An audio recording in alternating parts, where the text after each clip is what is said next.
नमस्कार विद्यार्थियों। आज का हमारा टॉपिक है भारत की बहुउद्देशीय परियोजनाओं में भाखड़ा नांगल परियोजना। वैसे तो भारत में स्वतंत्रता प्राप्ति के पश्चात सिंचाई सुविधाओं के विकास, जल विद्युत उत्पादन में वृद्धि करने के लिए योजनाओं को ध्यान में रखते हुए अनेक प्रकार की बहुउद्देशीय योजनाएं बनाई गई हैं। उनमें मुख्य रूप से भाखड़ा नांगल परियोजना भी आती है। यह परियोजना देश की सबसे बड़ी बहुउद्देशीय परियोजना है, जिसके निर्माण कार्य पर कुल 236 करोड़ रुपए अभी तक खर्च हो चुके हैं। इस परियोजना की शुरुआत 1948 में की गई थी, जो कि लगभग अब तक पूर्ण हो चुकी है। यह परियोजना पंजाब, हरियाणा और राजस्थान सरकार का एक संयुक्त प्रयास है और इस परियोजना को बनाने के पीछे जो उद्देश्य थे उनमें ये था कि पंजाब, हरियाणा राज्यों में सतलज और यमुना नदियों के मध्य का जो भाग है उसमें सिंचाई सुविधाएं उपलब्ध करवाई जाए। दूसरा, इंदिरा नहर द्वारा राजस्थान में सिंचाई हेतु आवश्यक जल की आपूर्ति करना। तीसरा, सरहिंद नहर में जल प्रवाह की मात्रा को बढ़ाकर सिंचाई क्षेत्र में वृद्धि करना। चौथा, विद्युत गृहों की स्थापना करके जल विद्युत उत्पादन करना। इन्हीं उद्देश्यों की प्राप्ति के लिए जो भाखड़ा नांगल बांध है उस पर निम्नलिखित निर्माण कार्य किए गए हैं। सबसे पहले जो है वह भाखड़ा बांध बनाया गया। इस परियोजना के अंतर्गत पंजाब राज्य का जो रोपड़ जिला है उसमें रोपड़ से 80 किलोमीटर ऊपर भाखड़ा नामक स्थान पर सतलज नदी पर शिवालिक पहाड़ियों की नैना देवी श्रेणी को काटकर ग्रेनाइट चट्टानों की एक संकरी घाटी से होकर गुजरती है और वहाँ नदी के आर पार भाखड़ा नामक एक बांध बनाया गया है। सीमेंट तथा कंक्रीट से बना हुआ यह बांध जो है वह लगभग 235 मीटर ऊंचा है और संसार में अपनी किस्म के सीधे बांधों में सबसे बड़ा है। इसकी लंबाई नदी तल पर 338 मीटर तथा ऊपर चोटी पर 518 मीटर है। इस बांध के कारण नदी का जल जो है वह 85 किलोमीटर लंबे तथा 8 किलोमीटर चौड़े एक जलाशय के रूप में परिवर्तित हो गया है। इसलिए इस बांध को गोविंद सागर बांध के नाम से भी जाना जाता है।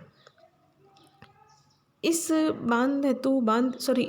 जलाशय हेतु बांध के दोनों ओर नदी के दाहिने और बाएं किनारों से लगभग 1 किलोमीटर लंबी और 15 किलोमीटर व्यास की 2 सुरंगें भी बनाई गई हैं, जिनसे होकर नदी का जल पुनः नदी में आकर गिरता है। दूसरा है नांगल बांध। सतलज नदी पर भाखड़ा बांध से 12 किलोमीटर नीचे जहाँ पर नदी मैदानी क्षेत्र में प्रवेश करती है वहाँ पर नांगल नामक स्थान पर एक अवरोधक बांध बनाया गया है। इसे नांगल बांध के नाम से जानते हैं। यह 315 मीटर लंबा, 29 मीटर ऊंचा तथा 121 मीटर चौड़ा है।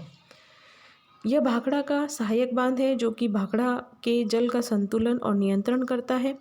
इस बांध में 3.3 मीटर के चौड़ाई वाले 28 जल निकास द्वार है, जिन पर लोहे के दरवाजे लगे हुए हैं। तीसरा है नांगल जल विद्युत नहर। यह नहर नांगल बांध के बाएं किनारे से निकाली गई है और नांगल बांध द्वारा नदी का जल प्रवाहित किया जाता है। यह नहर 64 किलोमीटर लंबी, 42 किलोमीटर चौड़ी और 8 मीटर गहरी है। यह नहर पूरी तरह से सीमेंट और कंक्रीट से पक्की बनी हुई है, नदी के समांतर बहती है और रोपड़ के निकट यहाँ भाखड़ा नहर से मिल जाती है। इस नहर का ढाल काफ़ी तेज भी है। चौथा जो निर्माण कार्य है उसके अंतर्गत आता है विद्युत शक्ति गृह।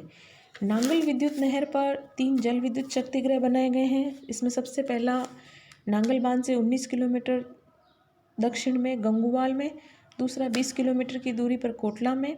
इन विद्युत गृहों में से प्रत्येक की कुल विद्युत क्षमता जो है वह 77,000 किलोवाट है।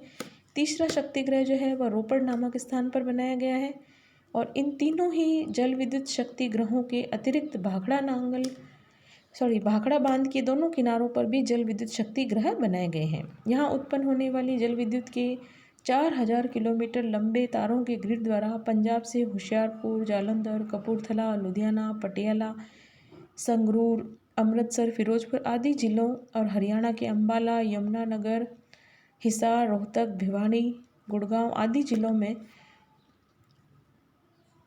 तथा राजस्थान के भी अनेक नगरों में, गांवों में उपयोग हेतु विद्युत भेजी जाती है। फिर है सिंचाई नहर व्यवस्था।